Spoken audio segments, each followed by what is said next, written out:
Halo semuanya, kembali lagi dengan Filmologi, channel yang mengajikan alur cerita film lintas genre dengan pembawaan yang bikin candu oleh seorang manusia elok, sang panutan, dan juga juru selamat bagi para penikmat film yang mager, yaitu saya sendiri, Dayat. Baiklah.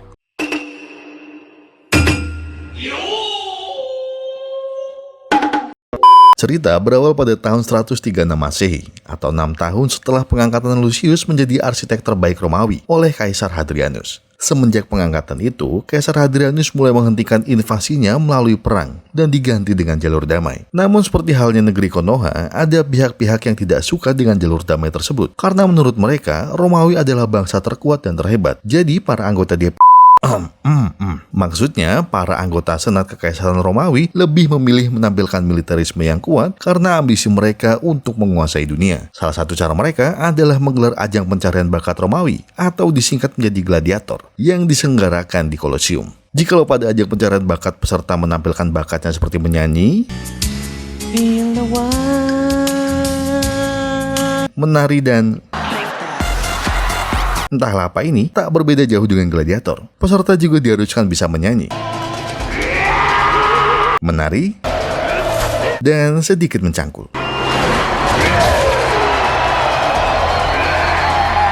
Walaupun terlihat barbar dan tidak bermoral, gladiator terbukti membakar semangat para warganya dan buat mereka makin percaya bahwa Roma harus kuat seperti para gladiator. Namun tidak dengan Lucius. Dia merasa hal ini salah, karena jelas-jelas Kaisar Hadrianus melarang penggunaan kekerasan seperti ini. Apalagi sekarang Roma sudah damai dan semakin makmur semenjak kemajuan pemandian yang Lucius buat. Tapi para senat berkata kalau sorakan dalam Kolosium ini sama halnya dengan dukungan ke Kaisar. Mendengar itu, Lucius merasa ada yang salah dengan para senat. Apalagi saat dirinya melihat Jenderal Seunius berada di sana. Sang jenderal yang dikenal playboy ini harusnya berada di medan perang. Tapi nyatanya dirinya berada di Kolosium sembari menggoda gadis-gadis perawan Romawi. Lucius sempat mengingatkan kalau tidak seharusnya sang jenderal berada di sini. Namun dengan enteng, sang jenderal berkata kalau ada komplain, silakan datang ke kamarnya sembari meremas bokong milik Lucius. Wah, kacau ini orang. Setelah dinodai sang jenderal, Lucius mendapat tugas dari para senat untuk membangun pemandian khusus gladiator. Hal itu perlu dilakukan karena pemandian gladiator yang sekarang sangat tidak layak dan air panas saja tidak cukup untuk membantu para gladiator untuk pulih. Masih dengan jiwa arsitek kamar mandi, Lucius pun berpikir keras sembari mengecek kolam-kolam pemandian di sana. Sampai pada akhirnya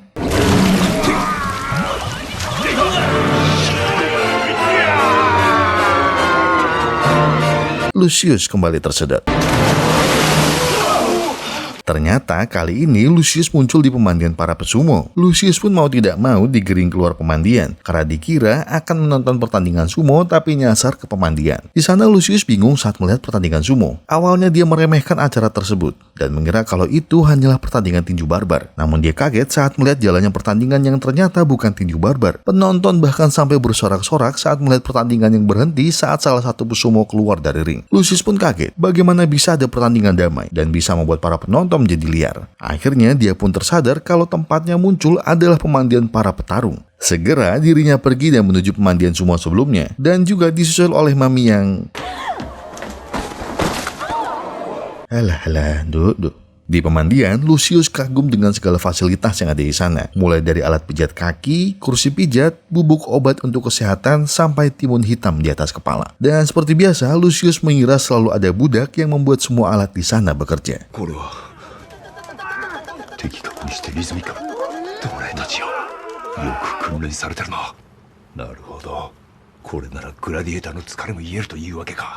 Singkat cerita, Lucius pun berhasil membuat pemandian gladiator seperti pemandian sumo kemarin, lengkap dengan bubuk obat untuk kesehatan, alat pijat refleksi kaki, kursi pijat bertenaga budak, dan timun hitam di atas kepala lengkap dengan prosesi pertandingan sumo. Dengan pencapaiannya itu, Lucius pun kembali dipuji, dan dia diberikan satu proyek pemandian lagi, yaitu pemandian khusus untuk anak-anak Roma. Jelas Lucius tertantang, tapi kembali lagi Lucius bingung harus bagaimana dia membuatnya, dan untuk memberinya pencerahan, Lucius pun kembali tersedot. Dan benar saja, kali ini Lucius pun muncul di kolam renang anak-anak.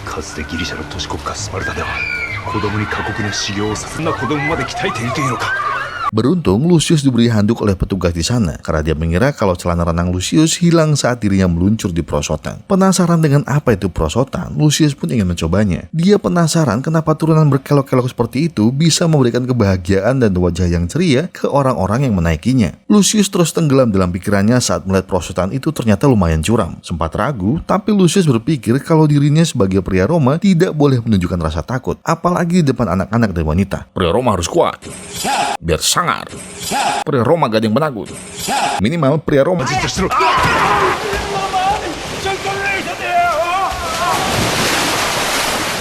Ternyata di sana ada Mami juga. Sekarang Mami sedang bekerja sambilan sebagai penulis artikel karena manga yang dia tulis kurang populer dan harus ditahan penerbitannya. Akhirnya tanpa sengaja mereka berdua bertemu dan saling menanyakan kabar masing-masing. Dari obrolan itu, Mami sadar kalau Lucius sangat penasaran dan senang dengan kolam renang tersebut. Mami juga bilang kalau tempat itu bernama Utopia, yang artinya tempat khayalan yang sempurna. Mendengar nama itu, Lucius pun merasa itu nama yang bagus dan ingin membuat utopianya sendiri di Romawi. Saking menikmatinya, Lucius pun tidak sadar sampai mengeluarkan air mata yang mana ini membuatnya kembali ke Roma.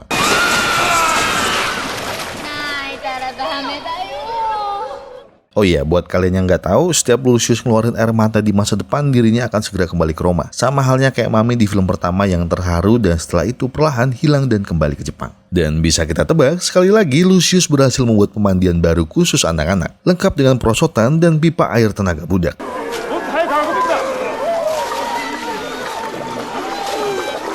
Melihat itu, Antoninus, teman pejabat Lucius, juga ikut senang. Tapi kali ini dia tidak datang hanya untuk mengucapkan selamat, tapi mengantarkan pesan khusus dari Kaisar Hadrianus. Mendengar itu, Lucius segera berangkat bertemu sang kaisar. Di tempat pertemuan, Kaisar mengatakan pada Lucius bahwa dirinya semakin serius untuk membuat negara yang damai dan bebas dari kekerasan. Hal ini dikarenakan dirinya melihat Kolosium semakin hari semakin ganas, dan makin lama dirinya tidak punya kekuatan untuk melawan Senat, karena keputusan Senat harus diambil bersama.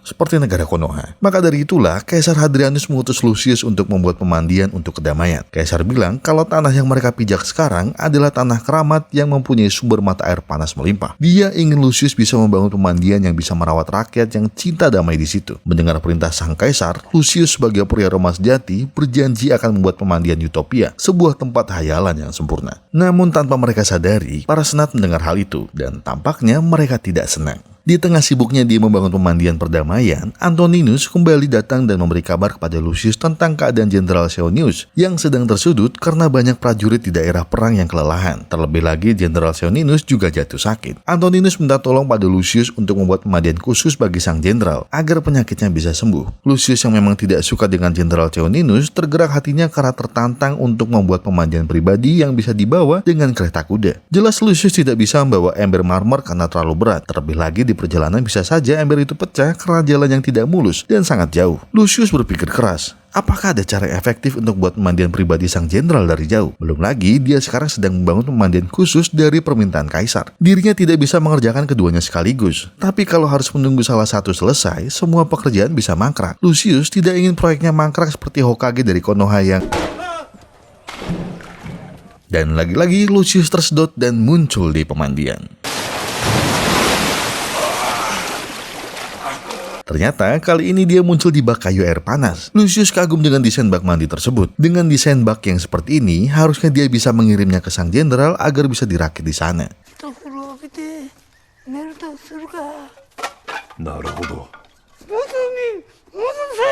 Sembari meniup tungku perapian, Lucius melihat sang kakek merasa senang dan segar setelah berendam di bak kayu itu. Saking senangnya sang kakek, dia pun bersenandung diri ditemani sang senja. Anjing, daya kamu penjaga maghrib. Lucius yang mendengar itu mengira kalau senandung yang dinyanyikan sang kakek mampu mengobati rasa sakit. Jadi dia mencobanya. Namun tiba-tiba...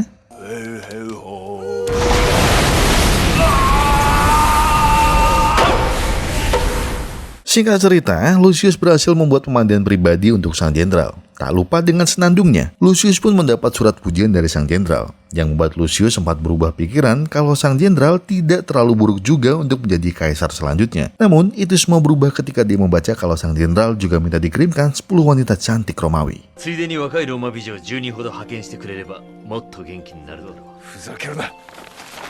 Setelah itu, Lucius pun kembali mengerjakan proyeknya. Namun di tengah-tengah kegiatan mencangkulnya, Lucius didatangi oleh segerombolan bandit yang ingin membunuhnya. Namun tanpa sengaja, Lucius jatuh di atas sumber air panas. Segera, Lucius berkata kalau mereka mau membantu menggali, mereka bisa mendapatkan harta karun yang lebih mahal dari emas. Namun kita semua tahu harta karun tersebut adalah air panas alami, yang mana hal itu membuat para bandit murka dan langsung mengeroyok Lucius. Namun Lucius beruntung karena lagi-lagi dirinya tersedot. Dan kembali lagi Lucius muncul tanpa busana di tengah-tengah keramaian. Yang kali ini dirinya muncul di pemandian air panas milik keluarga Mami. Tidak ingin kehilangan kesempatan, Mami langsung mengejar Lucius. Mereka berjalan-jalan sambil sedikit mengobrol, karena kebanyakan Lucius terkagum dengan pemandian air panas itu. Mulai dari fasilitas pingpong, dingdong pukul, kedai ramen, atraksi sulap, dan juga surganya laki-laki.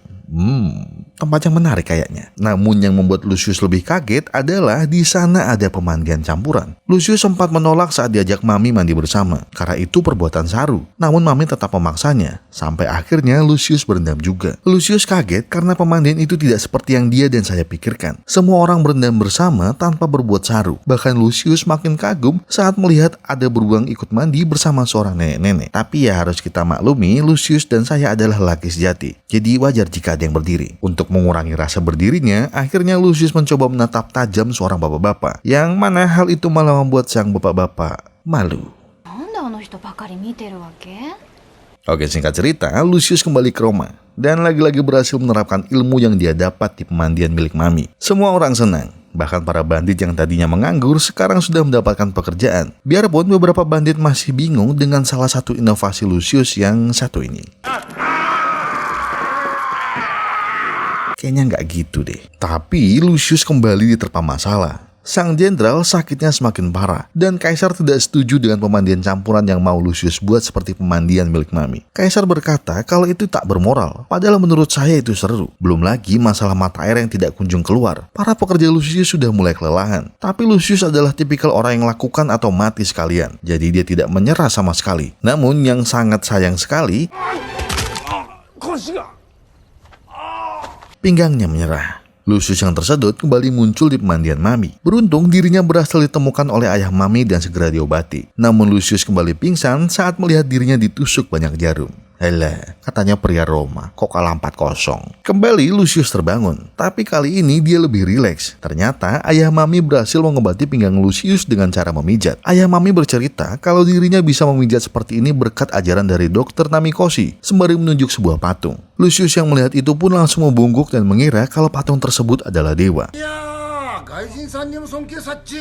Setelahnya, Lucius pun diajak makan-makan oleh keluarga Mami. Di sana dia disuguhi sushi. Sempat kaget saat melihatnya, namun pria Roma pantang mundur. Dan Lucius pun melahapnya, yang mengakibatkan dirinya kepedasan karena wasabi. Mami segera menolong Lucius agar dirinya tidak menangis karena kepedesan. Namun, mereka berdua malah terjatuh ke kolam. Keduanya muncul di tengah-tengah pemandian yang sedang dibangun Lucius. Mami kagum dengan hal-hal yang dibuat Lucius. Namun Lucius masih belum bangga karena dirinya masih aja meniru gaya pemandian orang Jepang. Tapi Mami bilang itu tidaklah masalah. Justru Lucius hebat karena bisa menerapkan hal modern di zaman yang serba kekurangan. Di tengah-tengah obrolan, Antoninus datang dan memberi kabar Lucius kalau sang jenderal datang ke tempatnya untuk pemulihan penyakit. Namun di situ Mami teringat kalau sang jenderal akan meninggal karena penyakit menurut buku sejarah. Mami pun menyarankan untuk mengkarantina sang jenderal. Antoninus jelas tidak setuju dengan hal itu. Bahkan Antoninus mengusir Mami karena dikira dirinya meramal dan bisa menyebabkan kehancuran Roma. Lucius juga diperingatkan kalau dirinya harusnya fokus ke proyek mandiannya agar rencana Kaisar bisa segera terwujud. Dan pada akhirnya apa yang dikatakan Mami menjadi kenyataan. Karena sang jenderal tidak dikarantina, sebagian besar wilayah mulai terdampak penyakit yang sama. Hal ini juga terjadi pada para pekerja Lucius yang juga tertimpa wabah. Antoninus pun mengakui kesalahannya dan berkata pada Lucius jangan membenci sang jenderal. Walaupun sifatnya playboy, tapi Antoninus tetaplah jenderal yang disegani musuh dan dihormati prajurit. Ternyata, aslinya sang jenderal playboy ini benar-benar menjalankan perintah Kaisar untuk menjalankan perjanjian damai pada banyak negara, merawat anak buahnya yang sakit, dan juga selalu mempertaruhkan nyawanya demi Roma. Mendengar itu, akhirnya Lucius dengan tulus menjenguk sang jenderal. Sang jenderal merasa senang karena Lucius menjenguk, namun sedikit kecewa karena dia tidak membawa wanita. Di sana, Lucius meminta maaf dan mengakui Antoninus sebagai jenderal jenderal dan pewaris tahta kaisar selanjutnya. Lucius mau mengabdikan dirinya pada Jenderal Seoninus dan siap melakukan apa saja perintah dari Seoninus. Mendengar itu, Seoninus pun berterima kasih serta meminta tolong pada Lucius untuk mengantar sebuah surat pada seorang wanita bernama Emilia.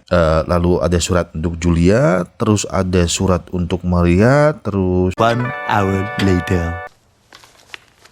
selesai menitip surat, Seoninus mengatakan kalau sebelum mati dirinya ingin bertemu kakaknya Jonius. Sang jenderal bercerita kalau waktu remaja kakaknya pergi dari rumah setelah mengetahui dirinya tidak bisa mempunyai keturunan karena dirinya penikmat lubang bool. Walah, di situ Lucius teringat kalau sang jenderal yang dia temui di Kolosium bukanlah Seoninus, melainkan Jonius. Lucius segera pergi Kolosium untuk bertemu dengan Jonius. Namun setibanya di Kolosium, dia terlambat. Jonius alias jenderal palsu sudah terlebih dahulu menyebarkan propaganda Roma yang baru. Lucius sempat mengatakan sebenarnya pada Jonius, tapi para penonton tidak percaya karena Jonius dibackingi oleh para senat-senat culas. Lucius semakin terpojok saat Mami dituduh sebagai penyihir karena bukunya yang ketahuan oleh Jonius. Karena hal itu, akhirnya Mami dipenjara dan akan segera dieksekusi. Sedangkan Lucius tidak bisa melakukan apa-apa. Penderitaannya semakin bertambah setelah dirinya mengetahui kaisar tidak enak badan karena tahu pewaris tahtanya jatuh sakit dan tidak bisa sembuh. Lucius yang pasrah pun berjalan di tengah hujan sampai tiba-tiba dirinya terlempar kembali ke pemandian air panas milik keluarga Mami. Ternyata di sana sedang ada kursus pijat shiatsu untuk ibu-ibu. Lucius pun mengenali wajah si guru pemijat itu. Dia adalah orang yang dijadikan patung di sana dan Lucius pun menganggap si kakek pijat itu adalah dewa. Segera dirinya membawa si kakek ke kolam air panas, serta diikuti oleh para pesumo lain yang juga ikut tersedot.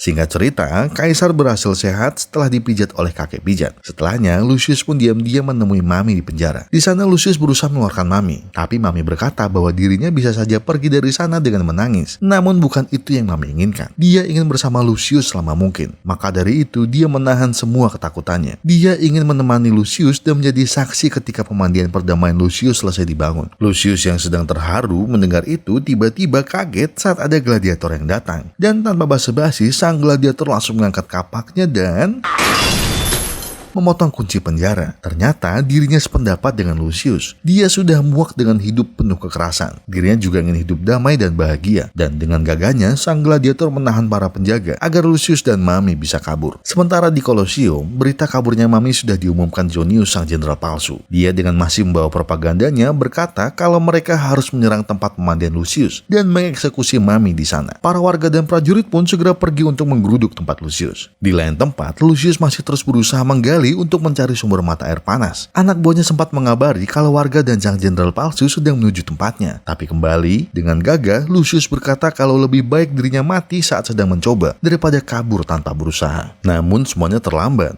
Karena sang jenderal palsu serta tentara telah sampai di sana beserta para senat licik. Melihat itu, Mami pun maju. Dia tahu kalau yang mereka cari adalah Mami. Dirinya pun menawarkan diri untuk dieksekusi demi Lucius tetap bisa melanjutkan proyek pemandian perdamaiannya. Lucius sempat berusaha mencegah itu, namun ditahan oleh para prajurit. Tapi tiba-tiba sang jenderal asli datang. Semua kaget karena rupanya sang jenderal kembar. Melihat para warga kebingungan, para senat licik sempat bilang kalau tidak mungkin seorang jenderal Roma terlihat lemah dan penyakitan. Tapi di sana Lucius akhirnya berbicara hal yang sebenarnya. Lucius berkata bahwa sang jenderal hanya dikelilingi wanita, tapi tidak pernah menidurinya. Sang jenderal yang dia tahu adalah pengagum berat wanita cantik. Jadi hampir tidak mungkin wanita yang mengelilinginya tidak pernah dia cicipi. Para wanita yang mengikuti jenderal palsu pun mengakui kalau mereka tidak pernah sekalipun diajak ke kamar oleh Jonius. Di situ Jonius tidak bisa berkutik dan hendak mengeksekusi Seoninus. Tapi sang jenderal asli tak bergeming, seolah tak takut lehernya ditebas. Jonius yang melihat keberanian adiknya pun akhirnya menyerah. Dia berkata kalau selama ini dirinya iri dan hanya mau diterima seperti layaknya orang normal. Mendengar itu, dengan tatapan tajam, Seoninus menyuruh prajurit untuk menangkapnya dan menjebloskannya ke penjara. Warga yang merasa tertipu akhirnya ingin melampiaskan amarahnya kepada para senat karena telah menipu mereka. Saat kericuhan itulah tiba-tiba ada suara gemuruh dan tanah mereka bergoyang. Mereka panik, tapi ternyata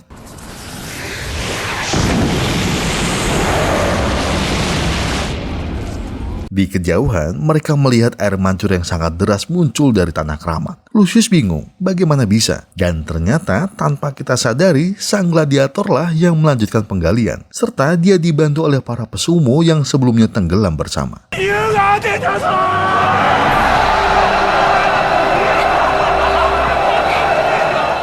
Setelah itu adegan berpindah di pinggir pantai. Lucius dan Mami saling bertemu. Di sana Mami mengungkapkan perasaan dan sebuah kenyataan selanjutnya. Mami telah membaca kalau umur Lucius hanya tinggal 3 bulan. Karena menurut buku sejarah, Lucius setelahnya akan membangun pemandian lainnya di satu tempat. Dan dirinya akan tertimpa reruntuhan saat penggalian. Karena hal itu jugalah Mami ingin bersama Lucius selama mungkin. Lucius pun sangat mengerti perasaan Mami. Karena dirinya pun ingin bersama Mami lebih lama. Karena Mami, Lucius punya keberanian untuk memulai segala hal. Bagi Lucius, membuat pemandian memang impiannya. Tapi itu semua karena Mami selalu menemaninya di saat dirinya sedang terpuruk. Mendengar itu, Mami marah karena omongannya bisa membuat Mami menangis terharu. Tapi Lucius sudah tahu itu. Di saat-saat terakhir mereka, akhirnya Lucius pun memeluk Mami dengan erat sampai pada akhirnya Mami hilang perlahan dan Lucius memeluk kehampaan. Di akhir cerita, dia perlihatkan kalau pemandian buatan Lucius akhirnya menjadi pemandian campuran. Karena sang kaisar melihat kalau ternyata pemandian campuran mampu menembus batas-batas perbedaan dan juga kelihatannya seru dan asik. Sementara itu, Mami berhasil menjadi mangaka terkenal dengan manga terbarunya. Bahkan sampai-sampai manganya diadaptasi menjadi film. Mami sempat berkenalan dengan aktor yang akan menjadi Lucius. Mami yang sempat berharap besar harus kecewa karena itu memang bukanlah Lucius. Tapi tiba-tiba